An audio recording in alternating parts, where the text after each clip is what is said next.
ভদ্রলোকের নাম মনির মেম্বার, বড়শালঘর ইউনিয়নে বাড়ি। আমি যখন নির্বাচনের প্রস্তুতি নিচ্ছিলাম তখন একটা ভিডিও সামনে আসে। ভিডিওতে দেখি এই মনির সাহেবকে অন্য একটি রাজনৈতিক দলের একজন ব্যক্তি বোঝাচ্ছে, হাসনাতের দল করে লাভ কি?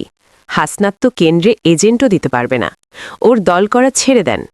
উত্তরে মনির মেম্বার জানান, যদি হাসনাত 2টা ভোট পায় তাহলে একটা হাসনাতের নিজের আর একটা আমার।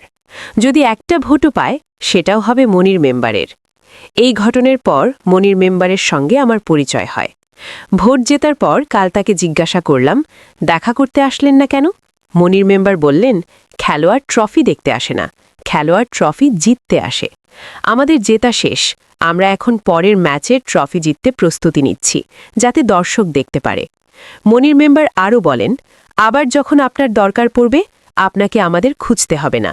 মাঠে যদি একজন মানুষও আপনার পাশে দাঁড়িয়ে থাকে, বুঝবেন এই মনির মেম্বার তখনও সেই একই জায়গাতেই আছে। এইসব মনির মেম্বাররা যারা অনুচ্চারিত, ছোট, নীরব, তবু পথ চিনিয়ে দেওয়ার জন্য যথেষ্ট, যারা কোনরূপ ঘোষণা ছাড়া, দাবি ছাড়া পাশে এসে দাঁড়িয়েছেন, যারা পৃথিবীর ভিড়ভাট্টা, স্বার্থের ওঠানামার দায়লে গিয়ে প্রয়োজনে নিঃশব্দে পাশে দাঁড়িয়ে থেকে আমাদের জেতালেন, তাদের প্রতি অকৃত্রিম কৃতজ্ঞতা।